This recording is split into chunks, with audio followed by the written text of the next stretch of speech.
The stars were dying, and the Velians knew they had only hours left. High Curator Nesson stood in the central chamber of the last functioning communication hub, watching the holographic display show the destruction of another colony world. The Kragoth swarm had consumed 14 planets in just 3 months. Now only Velia Prime remained, and the swarm was already at their doorstep. "Send the signal," Nesson said quietly. His voice was calm, but his hands trembled. "Send it to every sector within range." The communication technicians worked quickly, their long fingers dancing across the control panels. The Velians were a peaceful species. They had spent 10,000 years building a civilization based on art, philosophy, and scientific discovery. They had never built weapons. They had never needed to, until now. The message was carefully crafted in the universal mathematical language that all spacefaring species could understand. It spoke of sanctuary and safety. It asked for diplomatic help and wisdom. It included the coordinates of their dying world and emphasized their commitment to peace and nonviolence. The Velians believed that somewhere in the galaxy, someone would hear their cry and offer them refuge, or perhaps negotiate with the Kragoth on their behalf. The signal traveled through space at faster than light speeds, reaching 30 different sectors. Most of them belonged to species the Velians knew. But one signal went farther than intended, slipping through a navigation error into a region marked as restricted in the Galactic Council's databases. It reached Earth. The planet was classified as a Class 12 death world. It was home to a species the Council had quietly observed but never contacted. Humans were considered too dangerous, too aggressive, too unpredictable. Their world was a nightmare of extreme weather, hostile predators, and diseases that could kill most known species within hours. Yet somehow, impossibly, humans had not just survived but thrived. The Council had decided long ago that humanity should remain isolated. They were a problem to be contained, not a civilization to be welcomed.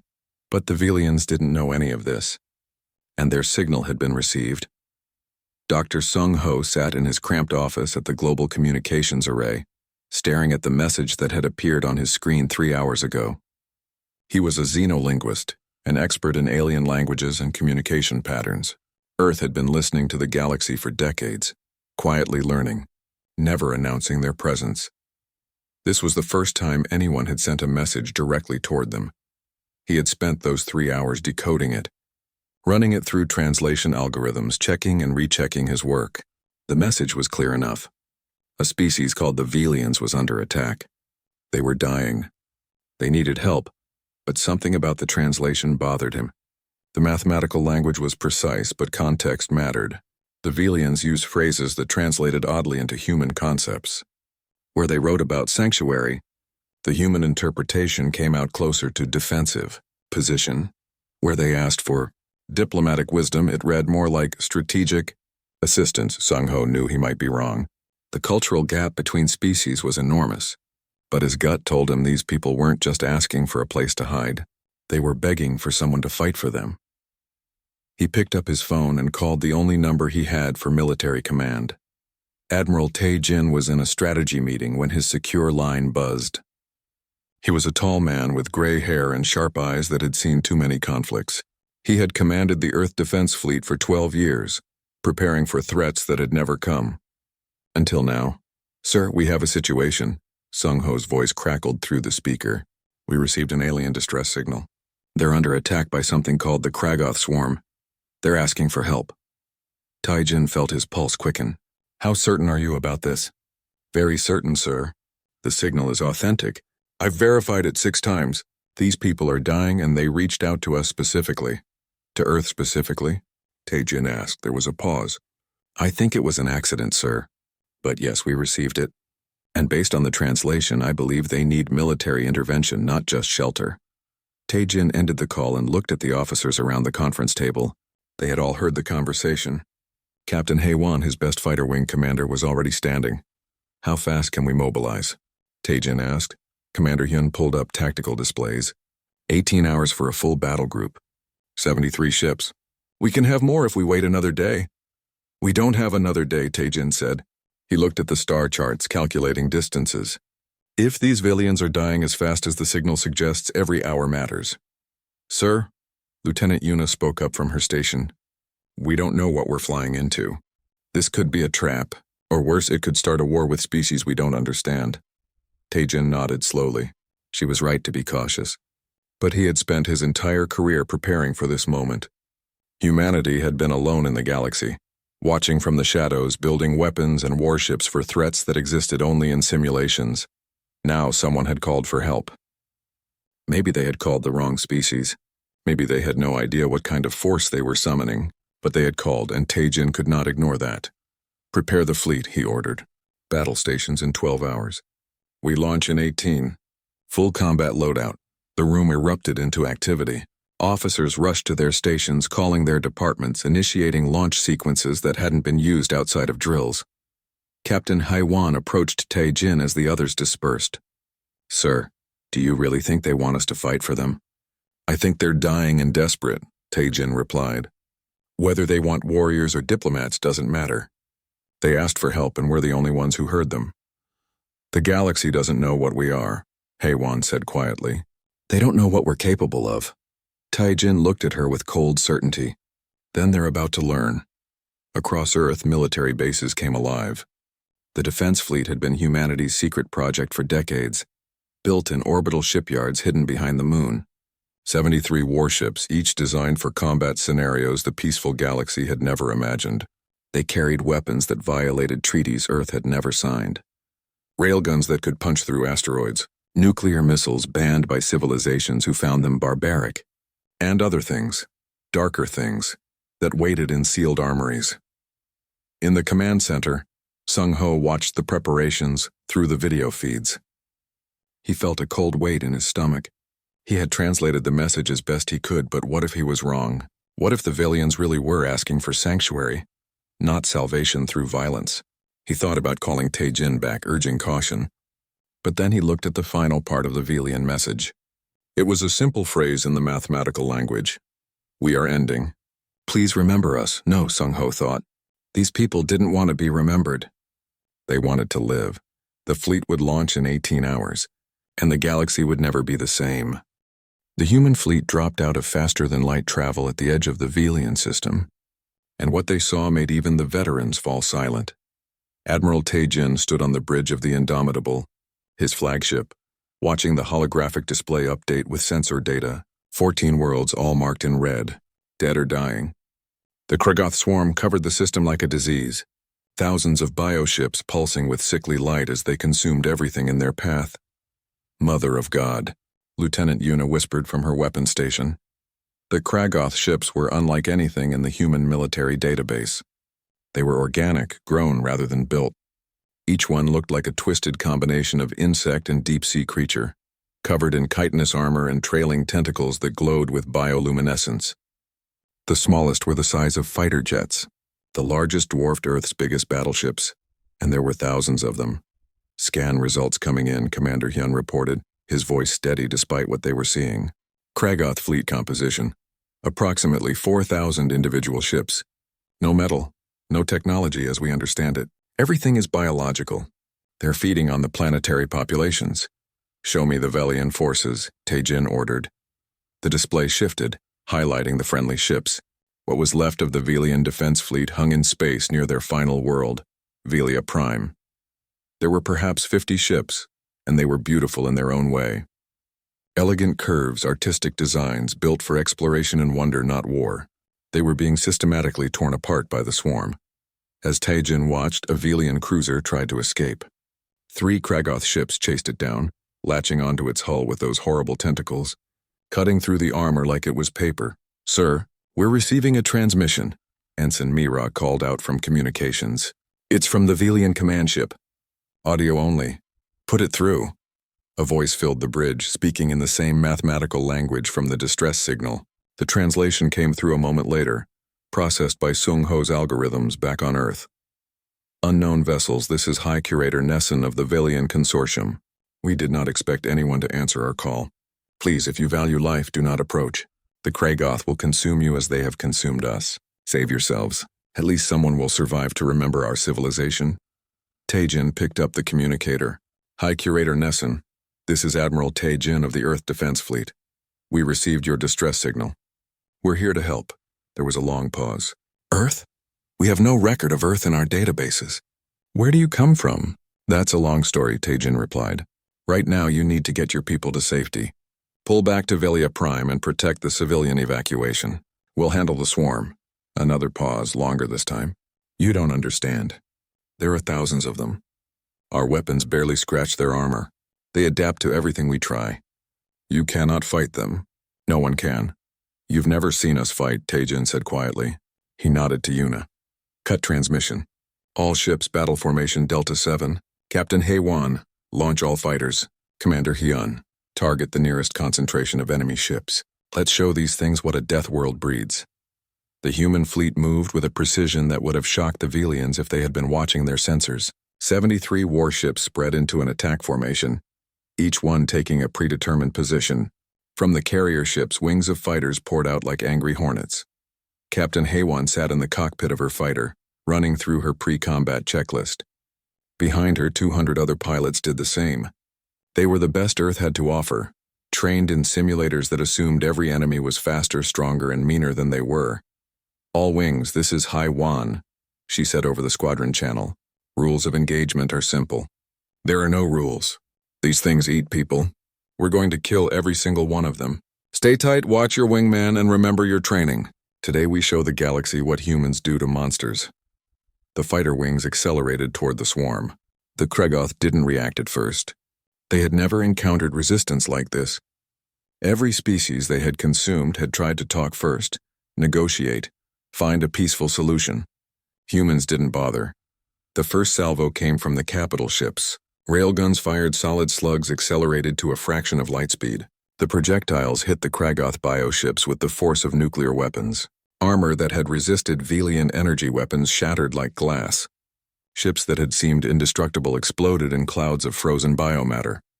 Direct hits across the board, Yuna reported, her voice carrying a note of savage satisfaction. Enemy casualties, 114 confirmed kills. But the swarm was already reacting. Thousands of ships turned toward the human fleet, tentacles writhing, bioweapons charging with sickly green light. Here they come, Yun said. All ships, evasive pattern Gamma. Return fire at will. The space between the fleets lit up with weapons fire. The Kregoth launched organic missiles that tracked their targets with predatory intelligence. The humans answered with nuclear-tipped torpedoes that the Velians would have considered war crimes. Heiwan's fighter wing hit the swarm like a knife. Her pilots used tactics that made no sense to the hive mind. They flew chaotically, unpredictably, exploiting the tiny gaps in the swarm's coordination. Where the Kregoth expected patterns, humans gave them creative chaos. This is J1, her second-in-command called over the radio. I've got 6 on my tail. Someone want to clean them up? On it, another pilot responded. Brake left on 3. 1, 2, 3. J1's fighter spun into a turn that would have killed most organic species from the G-forces alone. The Kregoth ships following him flew straight into a firing solution. They didn't survive. On the Indomitable, Taijin watched the tactical display with cold satisfaction. The humans were outnumbered 6-1, but they were winning. Every doctrine, every strategy, every weapon they had developed in isolation was proving devastatingly effective. Sir, the Kregoth are calling for reinforcements, Hyun reported. Sensors show approximately 3,000 more ships entering the system from 2 adjacent sectors. Taijin smiled grimly.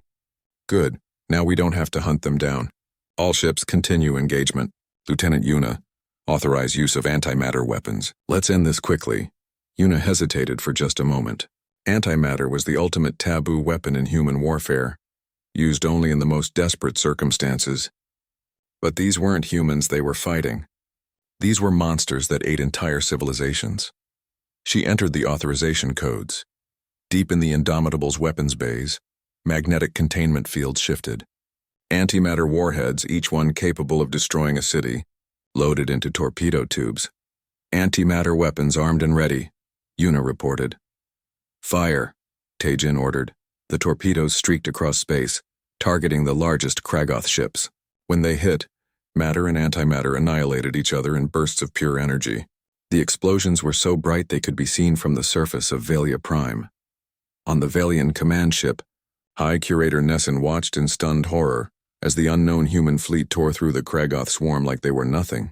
These humans fought with a brutality that defied everything he knew about spacefaring civilizations. They used weapons that were banned by every galactic treaty. They showed no hesitation, no mercy, no fear, and they were protecting the Velians. What are they? His second-in-command whispered. Nesson didn't have an answer. He only knew one thing with certainty. The Velians had sent out a call for help and something had answered. Something terrifying and violent and absolutely unstoppable. Get our evacuation ships moving, Nesson ordered. While these humans are giving us time, we need to save as many people as we can. The battle raged on, and the galaxy began to learn what humanity was capable of. The battle had been raging for 14 hours straight, and the human fleet showed no signs of stopping. High Curator Nesson stood on the bridge of his command ship, watching the tactical displays with growing disbelief. The Velians had fought the Kragoth for 3 months and barely slowed them down. The humans had arrived 6 hours ago and had already destroyed over half the swarm, but it was the way they fought that truly shocked him. There were no pauses for negotiations, no attempts at communication with the enemy, no careful positioning or strategic withdrawal. The humans simply attacked with overwhelming violence, using weapons and tactics that made Nesson's blood run cold.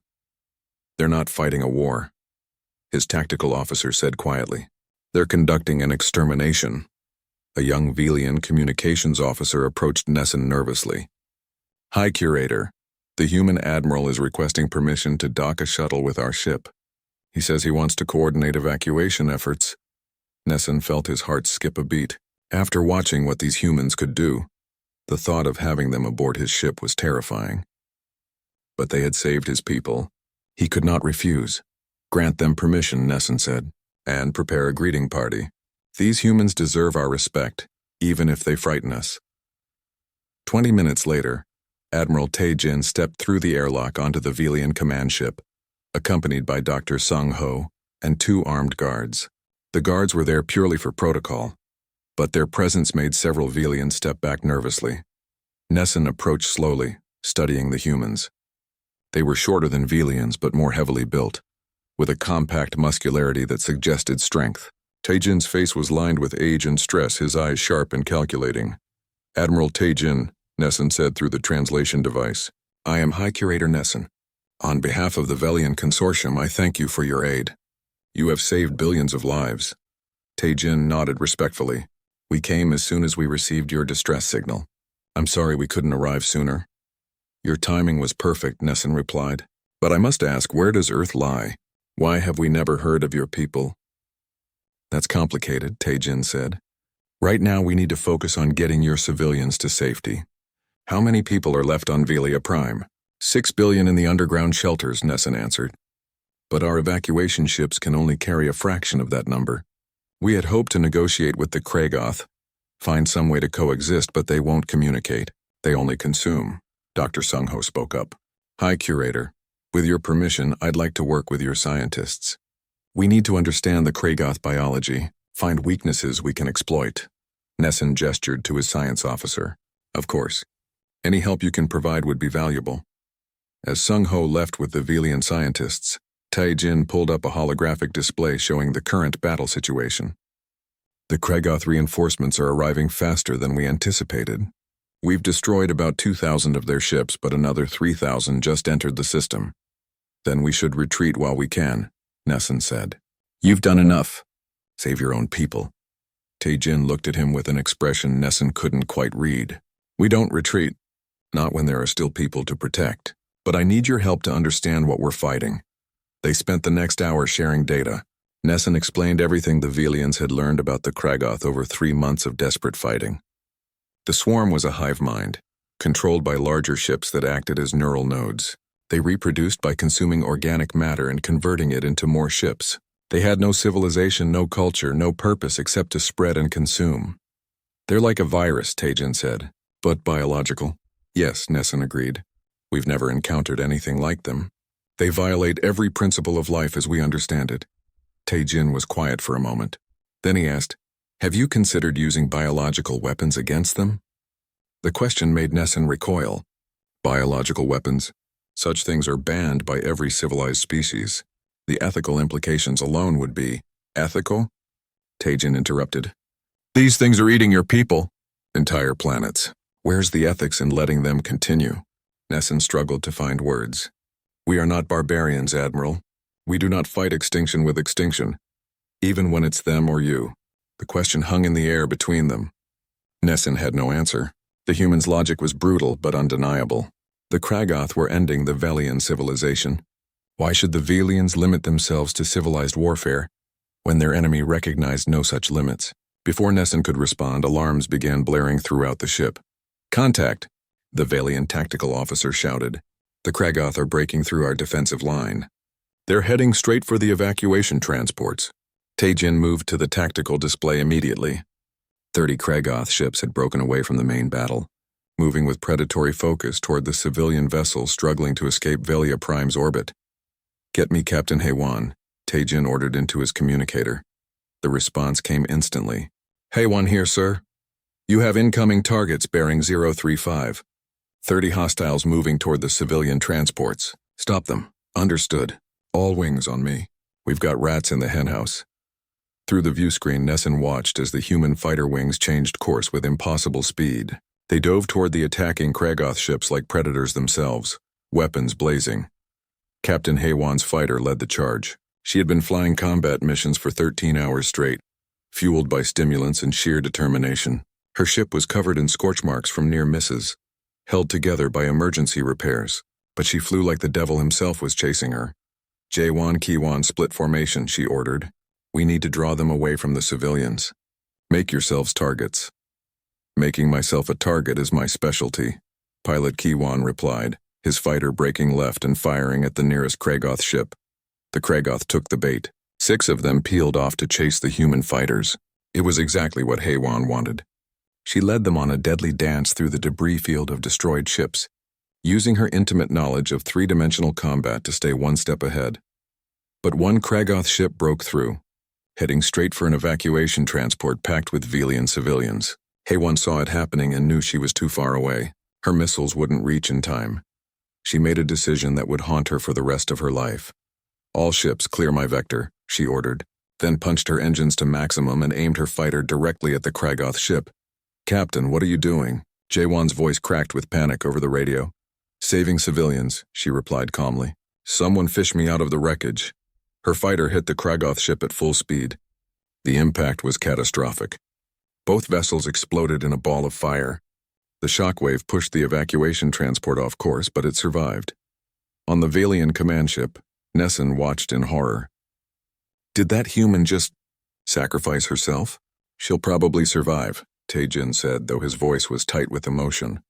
"Our pilots train for worst-case scenarios. The ejection systems are designed for high-impact situations." "But she didn't hesitate," Nessun whispered.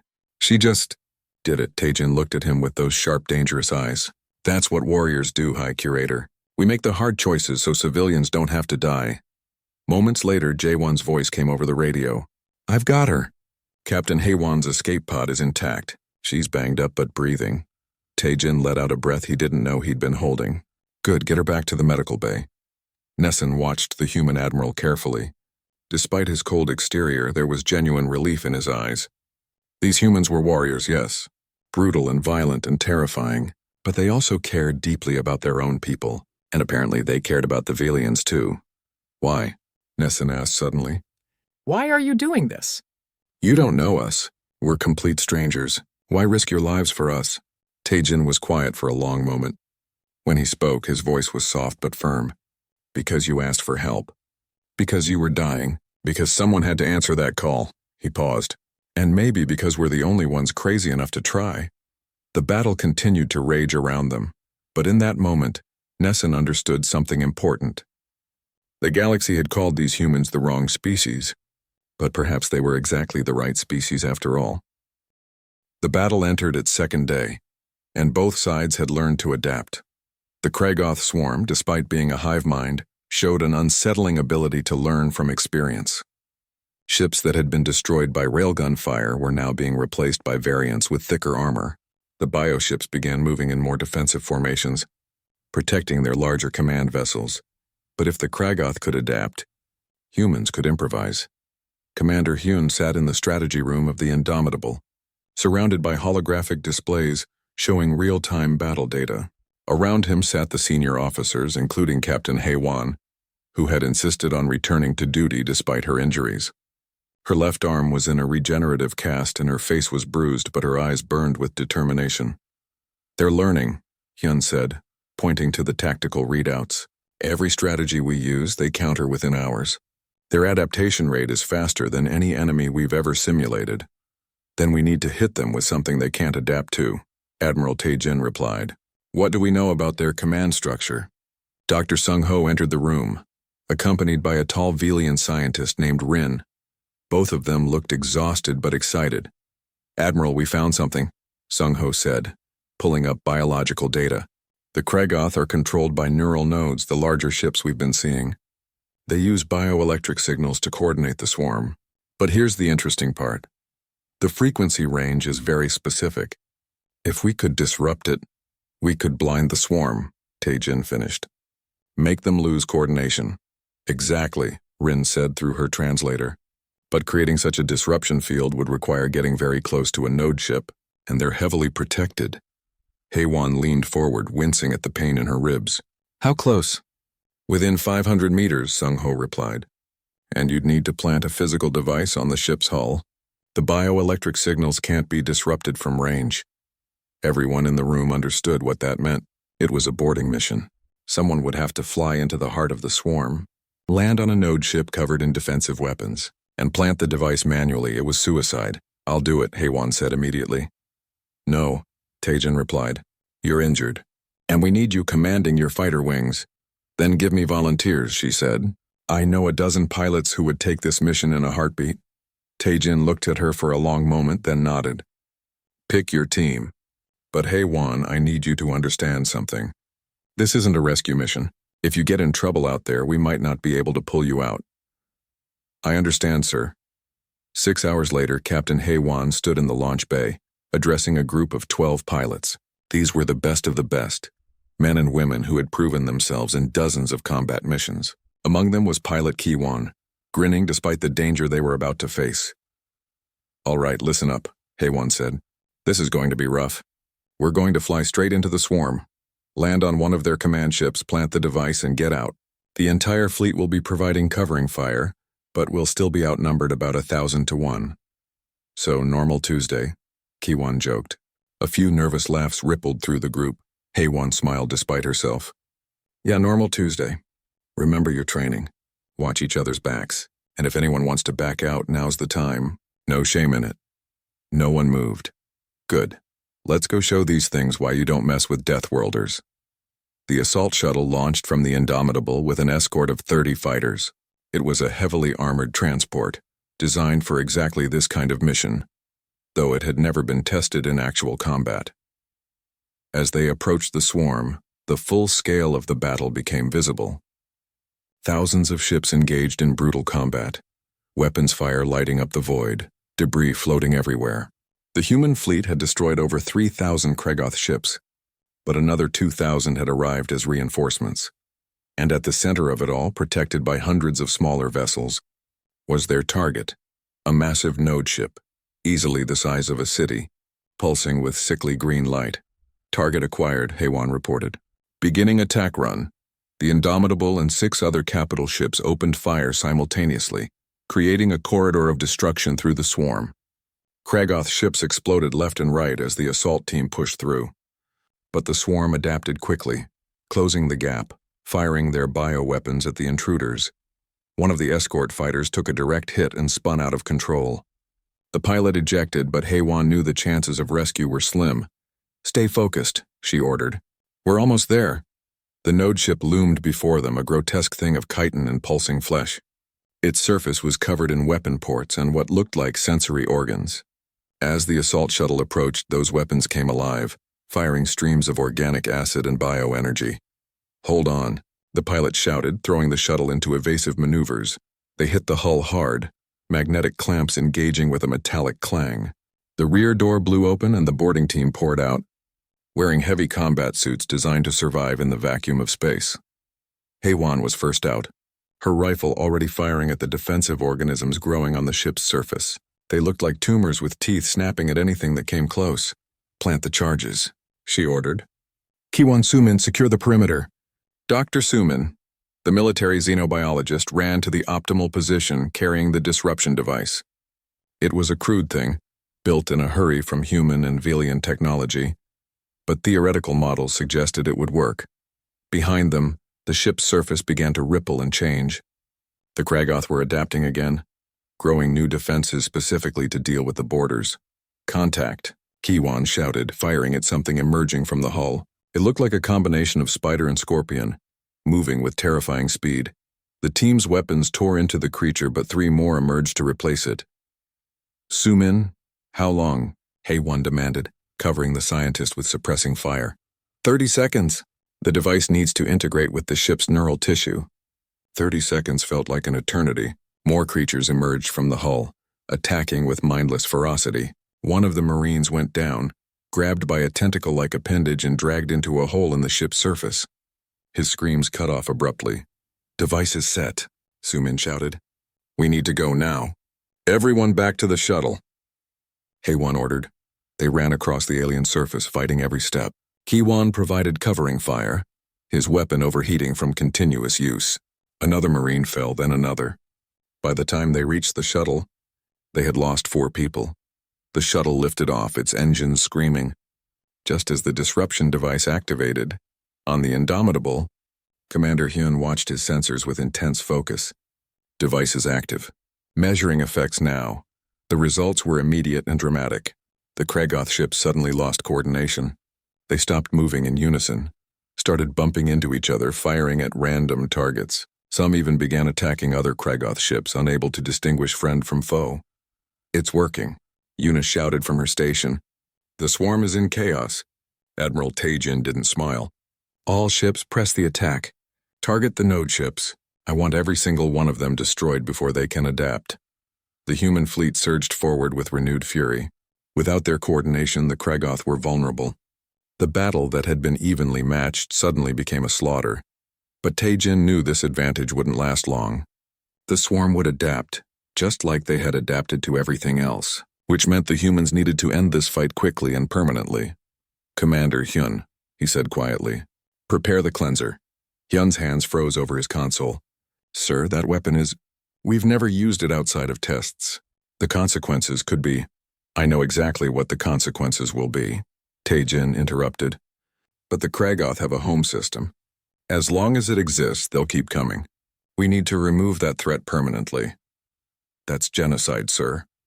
"Yes," Taejin agreed, his voice heavy. "It is." The moral weight of the decision hung in the air. But sometimes, Taejin thought, being a warrior meant making choices that would haunt you forever, because the alternative was letting innocent people die. "Prepare the cleanser," he repeated.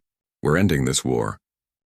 The final battle for Velia Prime lasted 72 hours, and when it was over, the Kragoth swarm had been completely destroyed.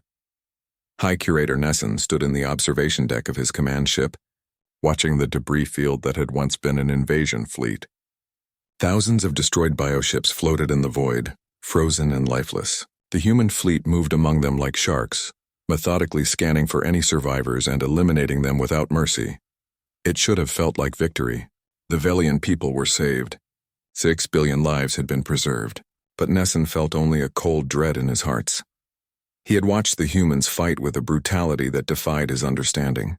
They had used weapons that his people considered unthinkable: nuclear missiles, antimatter bombs, biological agents designed to cause maximum suffering.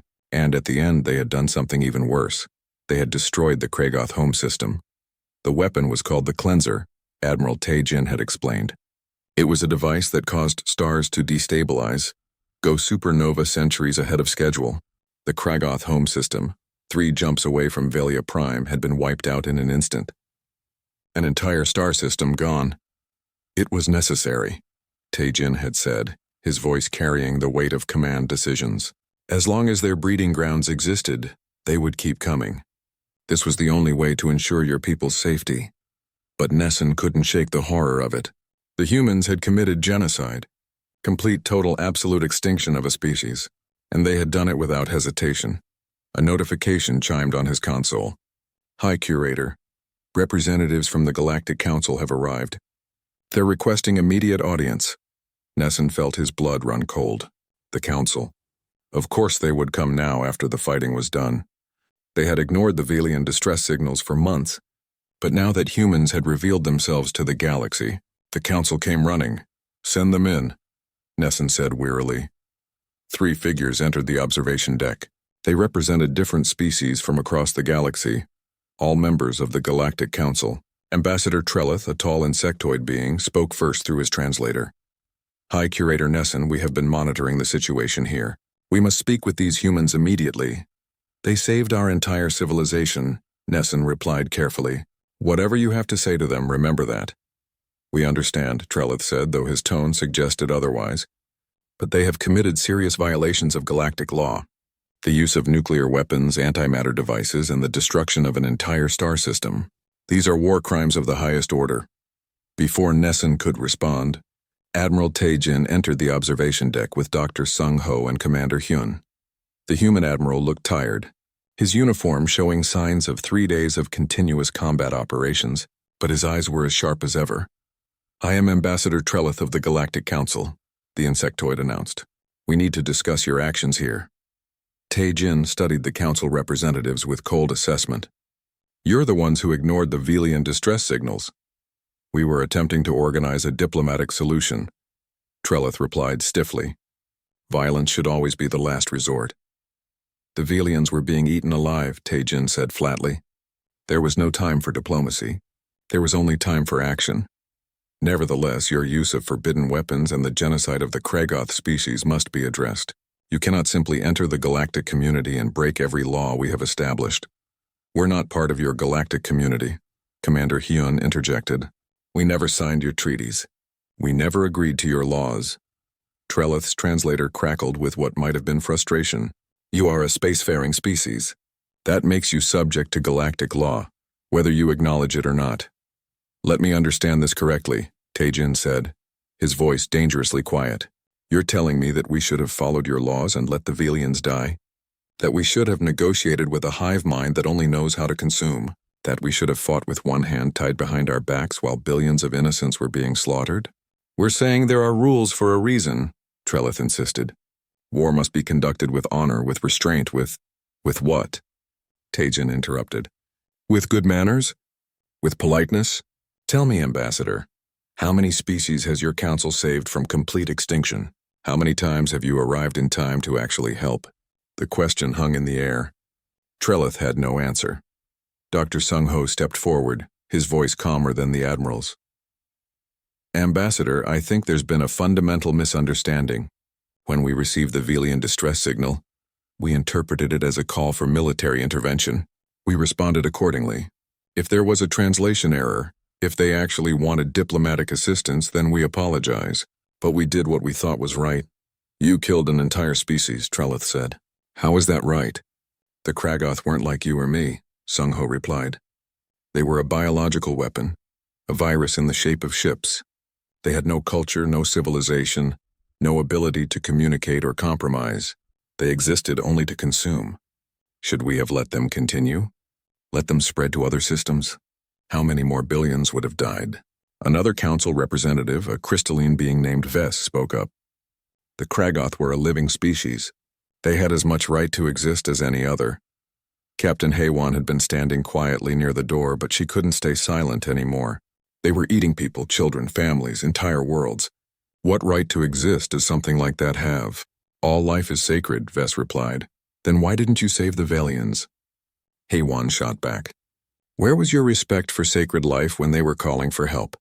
Where were you during the 3 months they fought alone?" The council representatives had no answer to that either. High Curator Nesson found himself speaking, surprising even himself.